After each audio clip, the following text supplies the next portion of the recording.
Okay, timer started again. Hard to believe this is my 6th episode. I've got 5 done already. We'll see how long I last. Uh, every time I do an episode, I do it into 5 parts, and this is my 5 parts. I call them quarters and overtime.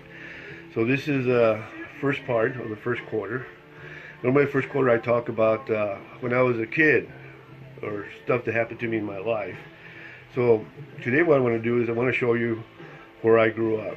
And I'm going to tell you right now, when I went to look for it, and because I'd looked for it before on Google, and it looked way different when I first saw it. It was all brick, but our doors were gone and they bricked it up, so I guess it made it sort of like a warehouse maybe. I don't know what they did. But they bricked it all up, and I said, well, it's okay. It's still brick. You know, it's no big deal. I could say the doors were used to be here. Anyway, I went back to look at it so I could record it for you guys. And I was like, wow, they've made this place nice. I couldn't believe all the work they've done to my old neighborhood. I mean, I would be proud to live in there now, for sure. I mean, I'm proud that I was from there, but for different reasons. I wasn't proud because it was a dump. I was proud because I made it through. But now it's really nice. And I'll point out, the differences. And I'll start right now. I'll stop talking and show you this little video I made of where I grew up at, okay? Here goes. Okay, time to talk about where I used to live and where I grew up. I have to say this. This is kind of where I lived at.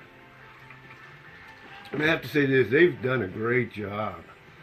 It looks nothing like it used to when I was a kid. When I was a kid, it was a typical ghetto-looking place. It was nothing but brick and horrible places. Just the kind you see in the movies where you don't even want to be. The people nowadays are doing a really nice job with this place, and I gotta give them a lot of thumbs up for sure. Okay, see this building right here? All right, I'm not sure what it is now, but it's not what it used to be. It used to be a bar, and my dad and my grandma and my grandfather, they used to come over here and have a couple of beers. I used to walk in there with them sometimes, and across the street, I'll flip this around a little bit. See how nice it is? I find it hard to believe this is where I grew up at. It's nice here now. And you can see all the way around. Got a lot of Mexican stores, a lot of Spanish speaking people. When I grew up there, I spoke Spanish first. I learned how to speak English later. Now, as we're going this way, down here was a theater. We used to call it el calcetín, which is Spanish for the sock. And over here, you can kind of see, this one right here was another theater. That was El Colón, right? Now, there's a bunch more theaters down that way, too. This one over here, right, El Calcetín, what you call El Calcetín, was very unique in that all the other theaters, all of them, all the blacks had to sit in the balcony. They wouldn't let them sit on the ground floor. And I used to think that was pretty crappy of them to do that, but that's the way they did it. That was, back in the late 50s, early 60s. Like I said, that theater was right here. This theater right here, El Calcetín, which is Spanish for the sock. I'm not sure what their name was. But there they could sit on the bottom with everybody else. So needless to say, it was a very cheap theater. But I had a lot of fond memories of that theater. I used to go there, see movies there all the time, and they show the old movies. I'm talking, they show stuff that was black and white. They would show those old serial movies where they would have it end with something like a car going off the cliff, and they'll say, like, did the guy make it? And then they would never show the second half. It's just the way it was. But that was okay. Had a pretty good time there. I'll talk more about that later. Back to where I grew up at, which is this building right here.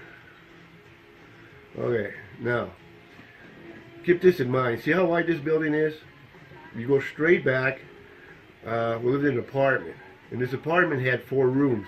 There was one room here, living room, one room here, see how, right? And they were square, so they were pretty small rooms. Then next to them was 2 bedrooms. And in this place, right, and I just said it had a, and it used to be located over here. See how nice they fixed this? It used to be all bricks all the way down, and there were doors here for apartments. And ours was about right here. And you would go in, you would have the living room, then you'd have the kitchen, and to the right, you had 2 bedrooms. And they were tiny. You saw by the front of the building that the rooms were really, really tiny. Anyway, in this place, I lived there with my 2 brothers, mom and dad, grandfather, grandmother, and my godfather. There was 8 people living in this teeny tiny place. You can believe that. You know, we had no heat. We didn't have any air conditioning. In the summertime, I mean the wintertime, family bought one of those carousel heaters that you use for camping. And there was a place down the street where I would go buy some of that. They'd send me to go buy it when I was a little kid. I was like 8 years old. It'd be a 5-gallon can. I could only get it about halfway full. And I get it halfway full and then carry it home from the place was up here. So I'd have to waddle all the way this way, then cross the street and get it home. And I could only carry about halfway full, and I'd have to stop like 4 or 5 times because that sucker was so heavy. So they put me to work at a very young age, you know. And I take it over there. And anyway, we'd have this heater there that we would use in the wintertime, and it was not designed for indoors because it burns kerosene. And sometimes we'd wake up in the morning and we'd have black soot on our nose. And I think that the only reason we didn't die was because the house was so porous and the air come in from so many spots that the warm air would go out that had all the poison, and the cool air would come in that would save us. But it's just the way it was in that place. And also in this place where I said over here that this was all bricks right there. All the bricks had little holes in them. Not all of them, but a great deal of bricks had little holes on them. And the reason they had little holes on them is all the kids would get their mother's bobby pin, and they would scrape the brick and lick the brick dust. And the only thing I can think of, I've heard that sometimes you need certain minerals and stuff, and you're trying to find ways to find them. And I guess maybe that brick had something we needed, because everybody used to do it. And it tasted okay too, a little crunchy though, but it had kind of like a neat taste to it. But we all used to do it. It was pretty crazy. Anyway, also living here, right? This area, I read an article about 2 years ago, and the article was about the poorest neighborhoods in the world of westernized countries. In other words, countries like us, England, Germany, Sweden, all the modern countries, Japan. It was an article of the poorest neighborhoods in those countries, right? And of course, the U.S. had poor neighborhoods too, just like everybody else. And this neighborhood right here was voted the poorest of the poor. That's how underpaid the people that live here. Anybody who's got a car here more likely doesn't live here. It's somebody that lives someplace else and it comes over here to the stores or whatever. Because odds are they don't have a car. Like I said, when we were kids and we lived here, we were quite poor. But the thing is, I never thought we were poor because we lived here, and my best friend lived next door to us right here. Right? It was my best friend, Sonny. Right? Now, my apartment, besides no hot water, no air conditioning, no heater, we also didn't have a john. And we had to go all the way to the end of the building on the other side of the door, and there was a toilet down there, and then we would use it. Anyway, I never thought we were poor. And the reason I never thought we were poor was my best friend right here. in his apartment they had a toilet, you know, and I always thought, man, it must be nice to have a toilet, you know, because when I was a little kid, I'd have to take Mom with me because the toilet didn't have any light. So she would stand outside the door and leave it pried open, because you close the door, it'd be pitch black if it's night, you know. It's about almost pitch black in the daytime when you close it, but at night for sure.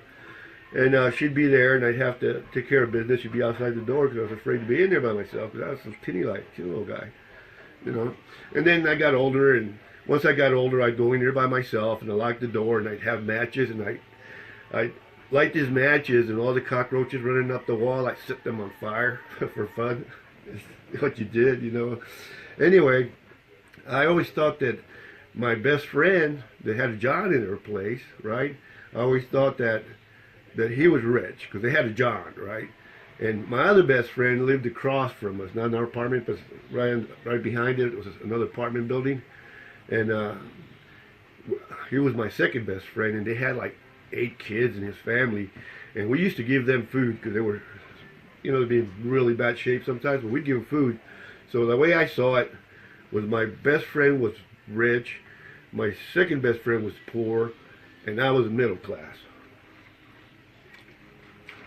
And that's the way I thought things were, you know, pretty much, because this place is your world, you know. So lived in this tiny place. I didn't have a bed till I was, I think, 10 years old. I slept on the floor from the time I was a little kid till the time I turned about 9 or 10. We moved from this place to another place, and when we moved to this other, that's why I know it's 10. When we moved to this other place, man, it was nice. We had an indoor John. Me and my brothers had our own bedroom. We had beds. It was like day and night, day and night.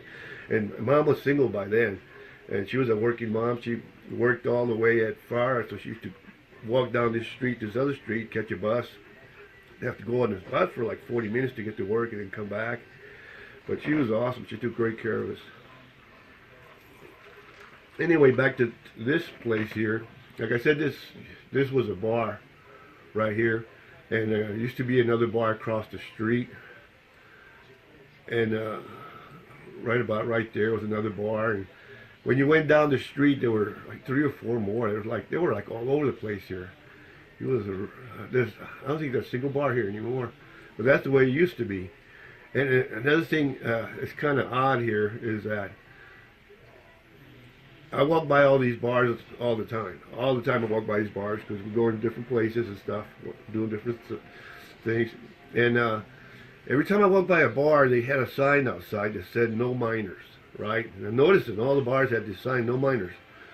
And I was a little kid, spoke mostly Spanish, and my English was starting to get a little bit better. And I saw that minor, and I knew that miners are, you know, dig dirt and go on tunnels and stuff. You know, to me that's a miner. And I used to think, you know, I said, man, those miners are really mean guys because none of the bars allow them in here. I didn't have no idea that minor meant underage. To me, minor meant the guys that dig dirt. You know, so it's like, spent a long time thinking that miners is somebody you didn't want to mess with. Anyway, take one quick look here, and just go down to the alley. And a story I told earlier was about this place right here. See this concrete right there? It used to be dirt. It used to be all dirt. And that's where I made those booby traps for those guys. And this is where the John was, right there, where we used to walk all the way down here. And we used to have gang fights with other gangs. Even as little kids we were. My brother was like 6 years old, and we put him up here because we knew when those guys were coming. We put him up here and fill up a bunch of bags with rocks, dirt, and glass, and just put them all up there, and just tell them when these guys show up down here, we'll come out after them. And he starts nailing them with these bags. You know, I don't know if we ever cut somebody up bad enough, but that's the sort of stuff we used to do. Anyway, this is it for this little place where I live, like I said, this is way, way, way nicer when I was a kid. You know, way nicer. And this building here, like all these buildings here, we could climb to the top, right? We'd be on top of these buildings all the time. This one never. We couldn't figure out how to get to the top of this one. The other ones, there were ways to do it. But this one never did. So this used to eat our airplanes. That little balsa wood airplanes you chunk up here in the air and stuff. And sometimes you get a really good one and they fly really good and you go up here and you'd be, damn, I lost another one.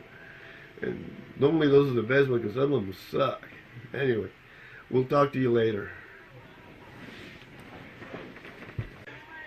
Okay, as you can see, it doesn't look too bad. You know, it doesn't look too bad at all. It's way better than when I was a kid. You know, I wish it was that nice when I was there. One thing more I want to talk about when I was growing up there, 'cause there's a lot of things I could talk about. One of the things is I used to love cartoons. You know, I used to love cartoons, and hated baseball because for some reason sometimes some of the cartoon shows and stuff would be on the same time as baseball was on, and Dad was a avid baseball fan, so he'd always watch it, couldn't watch the cartoons, so I grew up hating baseball. But I did love cartoons, and I loved the, you know, Looney Tunes and the Bugs Bunny and the Walt Disney, all that stuff. But what I want to do now is I want to show you some stuff, because back then they were doing these cartoons, and sometimes they would do this weird stuff. Like, for example, I'm going to show you a cartoon, two cartoons, and one of them is Speedy Gonzales, and he sings the song La Cucaracha. And most people have heard this song, La Cucaracha no puede caminar porque no tiene, le falta marihuana que fumar. I just said it real fast. And the thing is, the last part of it, well, I think it's talking about a cockroach that can't walk. And the reason it can't walk is because it doesn't have any marijuana to smoke. Those are the words. The last part is marihuana para fumar. It says pot to smoke, right? And those are the actual words. And I guess when they made the cartoons for the kids, they didn't have any Mexicans with them. They didn't have any Mexicans to tell them. I said, hey, they're talking about cockroaches smoking dope. You know, so they just put it in there. So it was kind of like an accident, right? Anyway, I'll show you a couple of clips. That's one of the clips. And the other clip I'm going to show you is a Porky Pig one. And what used to happen with the cartoons is sometimes the animators would get bored and they would make a cartoon just for themselves. You know, they wouldn't put it out, but it would be there and it'd be made, but it was only for them to watch, right? And the one I'm going to show you is one they made for Porky Pig, and it's pretty funny, and it's for adults, because that's what they used to do. They used to do these cartoons for the kids, and they make a kind of a little bit of adult type mode, and it's pretty funny. So I'll stop talking now and let you watch those. Those are the characters I liked when I was a little kid. Enjoy. La cucaracha, ya no puede caminar, porque no falta, porque no tiene marihuana para fumar. Oh, son of a gun. You thought I was going to say son of a bitch, didn't you? Okay, I hope you enjoyed those two little clips. You know, kind of makes me chuckle a little bit. But this is the end of part one when I was a kid. I'll talk in other episodes some more about this. Now I'm going to talk about when I was in the military.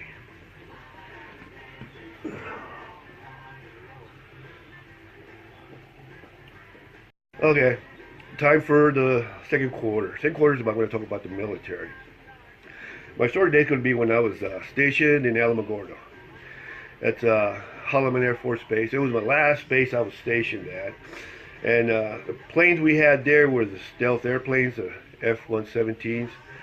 Squadron I was with was the Black Sheep, just like the one on TV. That was my last unit.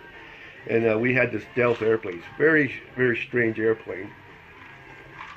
One of the things I first noticed about it when I went up to it, looking at it, because I'd seen them in pictures and stuff, but never up close, was I'm looking around and looking at this airplane, and got this guy showing me the parts, and I looked, and I go, hey, where's the exhaust?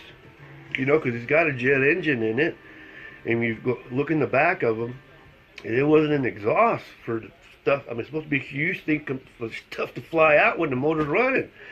And the guy says, oh, because it's stealth, they had to redesign it. What they did was the wings are wider, and the whole width of the wing is an exhaust, both wings. So when the engine's running, the stuff shoots out of the wings. It's really insane, besides the other stuff on it, you know. But it was a pretty cool jet, to say the least, you know. But anyway, when I was stationed there, the way I always stayed in shape was I always played basketball. Played basketball all the time.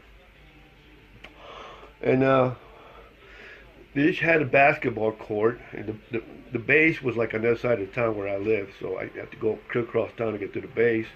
And I'd play in the gym there. I was playing there one time, and the ball hit the ground, and I grabbed it with one hand like this, you know. And this other guy, big guy, he was like 2, 3 inches bigger than me, had me by at least 50 pounds. He got 2 hands on it, and I got 1 hand on it. It's on the ground, and I thought to myself, no fucking way this guy's getting this ball. No way. You know, there's no way he's going to get it. So I pulled about as hard as I could pull. How hard I could pull on this ball, and he had 2 hands. And he thought the same thing I thought. There's no way I was going to get it. You know, he pulled as hard as he could. So needless to say, something went pop. And I was like, whoa! And I figured I'd jam my fingers or something. I wasn't sure what happened, but it hurt like crazy. But anyway, I had to quit playing because I couldn't dribble. And I went out to get on my bike, and it was actually was this hand, the left hand. I went to get on my bike to ride home. And I couldn't squeeze the clutch. My hand just hurt too bad. I like, oh shit. So I put my hand like this on the handlebar and hold it steady, and I would pull like this for the clutch. So I got the bike running. I'm going home. On the way home, there's like 5 lights, and I'm thinking, please no red lights, please no red lights. And sure as shit, I caught every red light, every single red light. Serious pain. I'm like, oh, I hate this shit.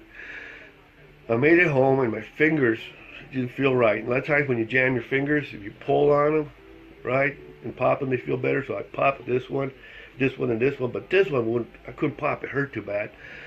So I got my son. At the time, he was probably about 17 or 18, and I figured that I was being too much of a wuss, you know. I was being too much of a baby. I wasn't pulling hard enough. So I asked him to pull it, and he come over, sure, and he pulled it, and I about come undone. Oh, that hurt so bad. I thought, stop, and it still didn't pop. It hurt like hell. So anyway, I went to bed, went to work. When I was at work, sitting, telling people what to do and stuff, whatever. All of a sudden, if my hand was like this, and I went like this, it would go shooting pains through my arm, right? So I get shooting pains through my arm. I'm like, oh, I'm like, whoa. I knew something was wrong with it, so I said, I gotta go to the hospital. So I went to the hospital.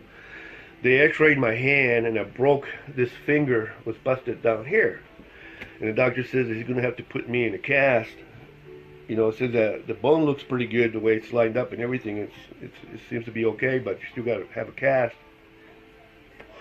And I told him, you can't do that. He goes, why not? I said, I'm on my motorcycle. You know, if you put me in a cast, I can't take my bike home. And he says, well, what do you want to do? And I said, I'll come back tomorrow. You do it tomorrow in the morning. He goes, okay. So I rode the bike home, came back in the morning in the car, put me in the cast. Had the cast for, 6 weeks maybe. I don't know, I forget. Had it for a while. Then I had to go get the cast removed, right? And I've always been like a joker, like to play jokes on people and stuff. So I decided before I went down there, I went to Walmart and I bought those fishing worms, right? Bought some fishing worms, and I got some ketchup in a bowl. I put ketchup in there, shoved these fishing worms in there, and got them all ketchupy and shit. Got them and I shoved them inside my cast. Just grabbed a bunch of them in there, right? because I'm going to go get my cast removed, and I'm going to pull a trick on whoever's going to take my cast off. So I go in there. There's this young guy there. He's going to take my cast off, and I go, do you mind if my wife records this on camera? And she goes, yeah, that's okay. And I go, good. So he gets this electric saw, something with a circle, and goes, and cuts like that, most of it, like a line. But it's still got like claws. He's got to get those funny shaped scissors, and he's cutting with those funny scissors like that, and all of a sudden he goes like, whoa, what the fuck is that? And they're freaking out because he pulled out one of the worms.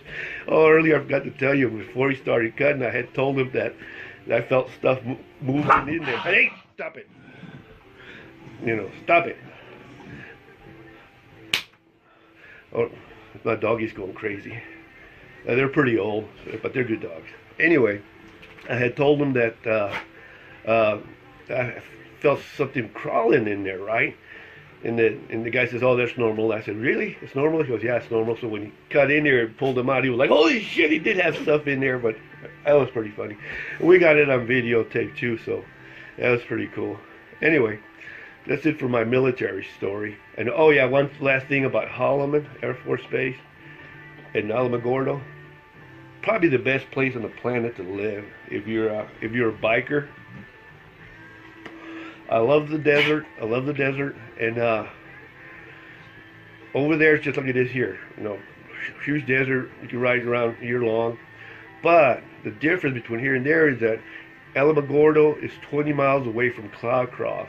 Cloudcroft is up in the mountains, so you're talking 20 miles of going like this up a mountain, 20 miles like this, and you can go up there and there'll be snow up there, and people say in the spring, you know, they'll go up there and ski, and then they'll come down and then go swimming because it's so warm at the bottom. It's really insane. I found out the hard way.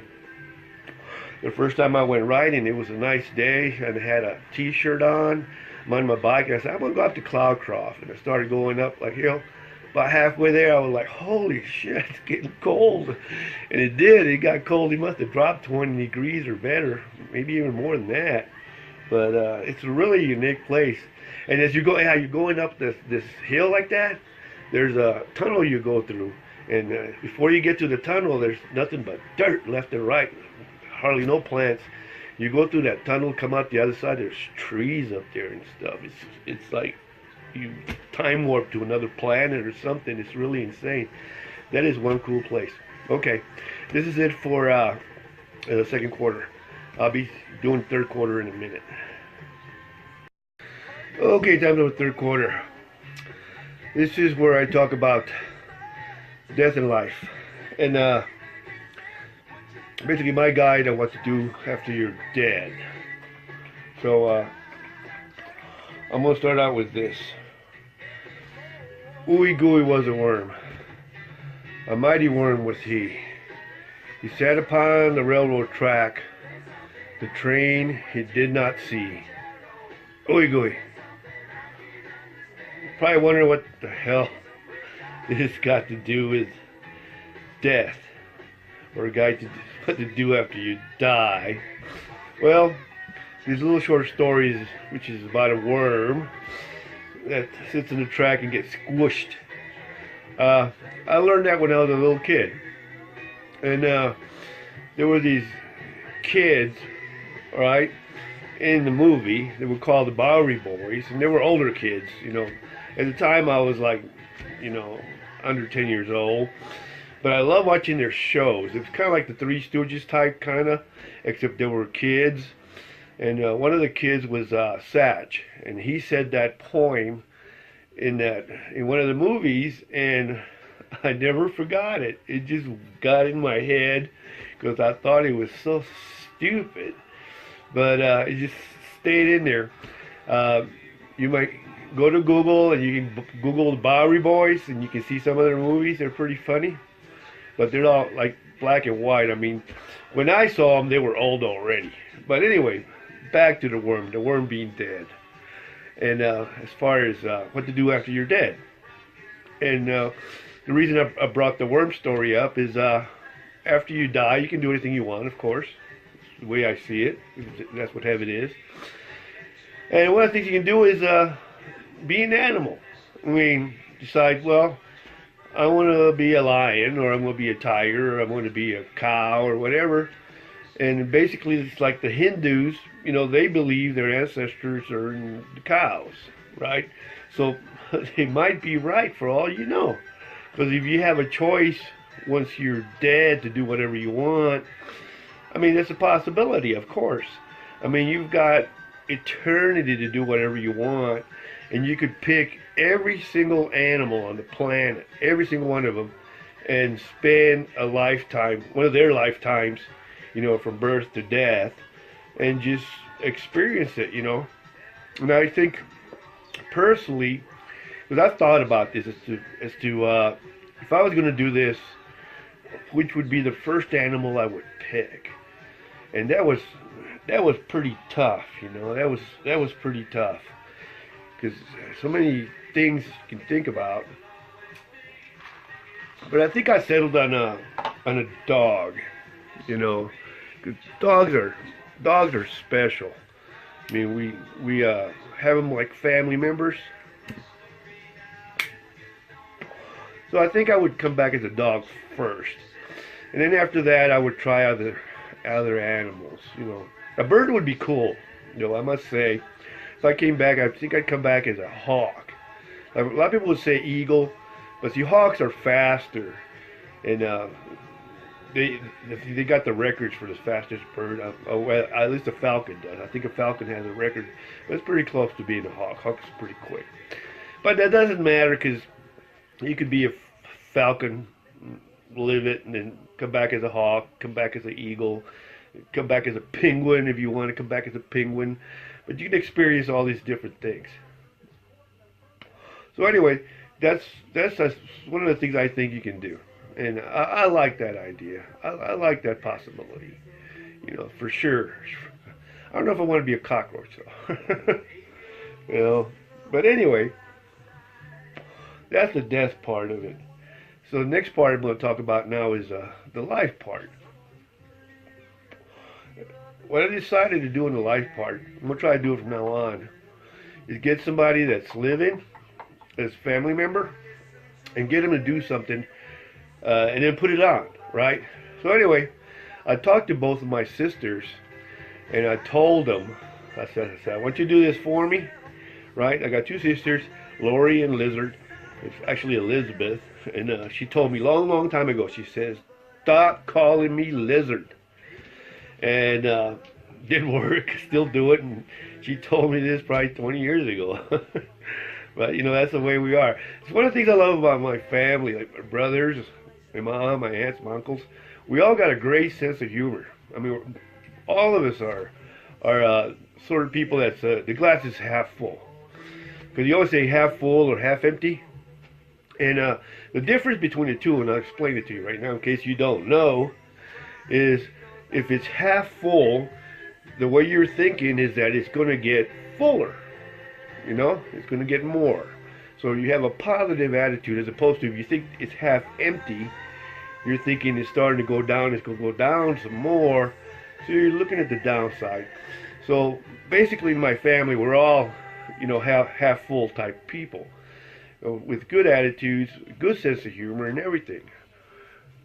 But saying that, though my sister's got a good sense of humor, and I told them to do these videos, and I told them put them on Facebook, and I'll copy them off Facebook, and I'll put them in a video, and neither one of the two listened to me, but I happened to luck out, and my sister came by here.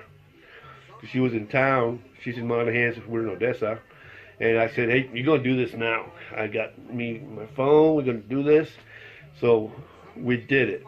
I had her tell a joke. And the thing is, she didn't know what joke to tell. So earlier when I first told her that, she got with her daughter, Juju. Her name is Alice now, but she didn't want to be called Juju anymore because she's 14.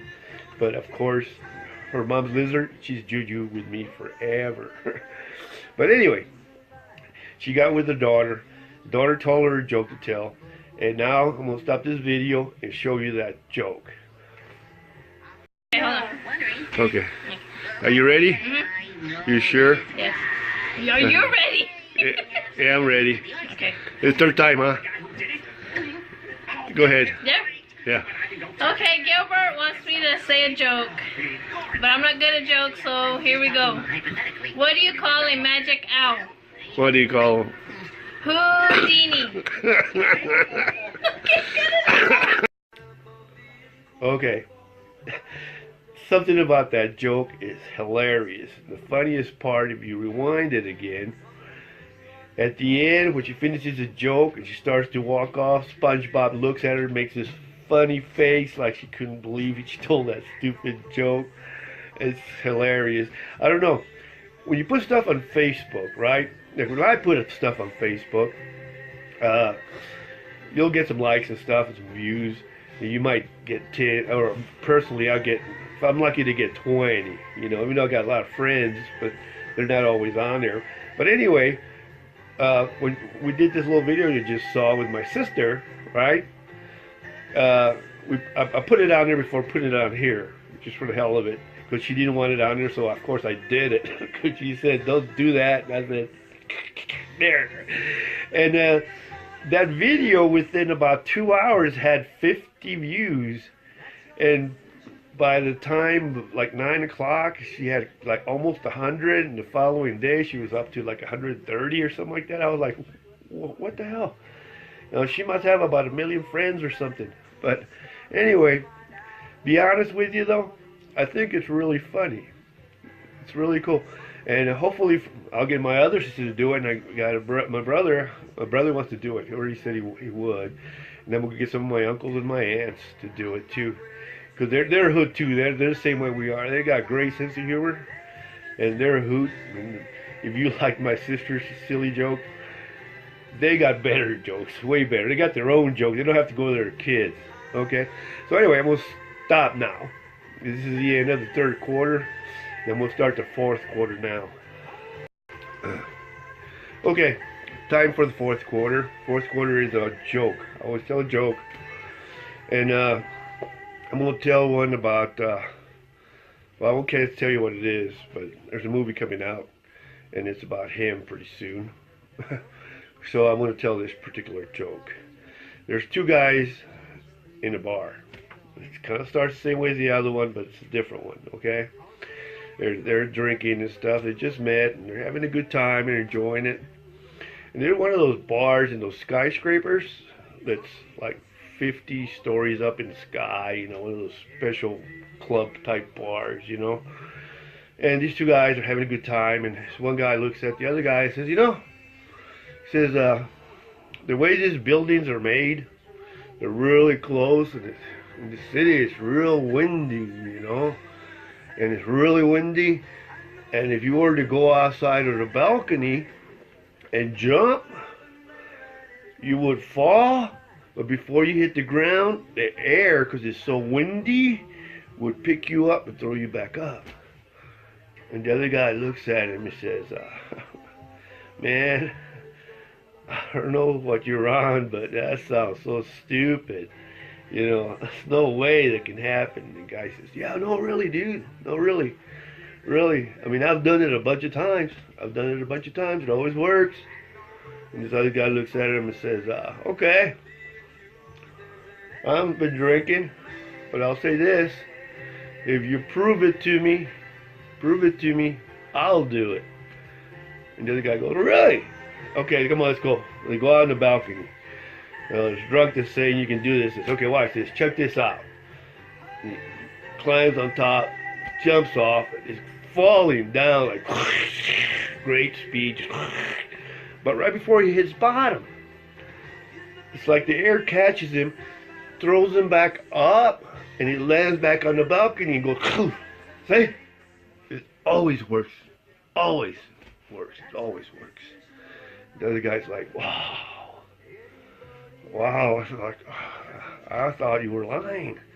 And the guy said, no, that's always working. It feels awesome. It just feels awesome. It does. And the guy goes, really? He says, I'm going to do it. He goes, yeah, do it, man. It's awesome. So this other guy goes up there, gets on the balcony, jumps off, is falling down, falling. All of a sudden, pow! hits the ground, big old splat, bloody mess. The other drunk's up there looking down, laughing his butt off. He goes back in there, goes up to the bartender, says, "Hey man, give me another beer." The bartender looks at him, grabs him a beer and gives it to him and says, "You know, you're an asshole when you're drunk, Superman." I know, stupid joke. Guilty, but I like it. Okay, it's time for overtime. I gotta tell you something. I am in such a good mood today. I mean, so many good things are going, so I can't even talk about, but I'm really excited about it. But okay, I'll talk about it later. But I'm really excited about it. And it's just a great day. It's Saturday. Normally I work on Saturdays. I took the day off. I took tomorrow off too, by the way. And I was off Thursday and Friday. So I got 4 days off. 4. So it's been great. I've done a lot of nothing. A lot of nothing. Anyway, back to overtime. Which normally I talk about stuff I might forgot to say. One of the things I want to say is, earlier I showed a video when I was a kid in my old neighborhood and stuff. And after I did the whole thing, I looked at it. I kept thinking, how come it looks so nice? And what happened, I noticed they got trees now there. I'm like, they got trees. We never had trees there. They got trees there. I was like, wow, they got trees. That's why it looks so nice. And in the main street, they've got this really nice light poles, you know? And I'm like, wow. And then I also noticed all the little overhangs on the windows are really nice. And that place that used to be a bar, and I said it was a bar, right? It used to be a big time dump place. I mean, they've got this work on top. Like some kind of Asian looking thing. If you go back and look at the video, it's got this Asian looking thing on it. I mean, it's really nice. I'm really impressed. Anyway, I just wanted to mention that. You can go back and look if you like. But anyway, that's that. Now, another thing I want to bring up is my last video, the very last one, the overtime like this one, right? I talked about the pictures in the back, right? And and I talked about them, and I had them flipping at 1 every 10 seconds or so. Because normally I don't do that. And today, when I was setting this up, for some reason, I had it set at 10 seconds. So it's been flipping the whole time. But oh well. What can you do? Because all the other 2 videos I made earlier were the same way. But anyway, nothing I can do about it. Another thing about it. Last time I did the video, normally when I finish overtime, I always tell us a joke, real short joke, and I forgot. So I'm like, okay, sorry about that. I almost went back and redid it, but I said, nah, just leave it alone. I'll apologize and say I messed up. So, but to make up for it, I'm going to show you a trick, right? Because I like tricks. And see this? You can see this, right? Now, watch. Did they change? I think they changed. Now watch. Changed again. And again. Nice little trick. Anyway, so much for the tricks. So, this is it for this part. So I'm going to finish with a joke. Stupid joke, of course. And you say to somebody, what did Tarzan say when he saw the elephant coming over the hill? And Tarzan said, hey, look at that elephant coming over the hill. Now, what did Tarzan say when he saw the elephant coming over the hill, but the elephant was wearing sunglasses? What did Tarzan say? Tarzan didn't say anything. Didn't recognize it. I know it's stupid, but what can you do? This is the part that's for the kids. Anyways, great chit-chatting with you. Love you guys. Have a great life.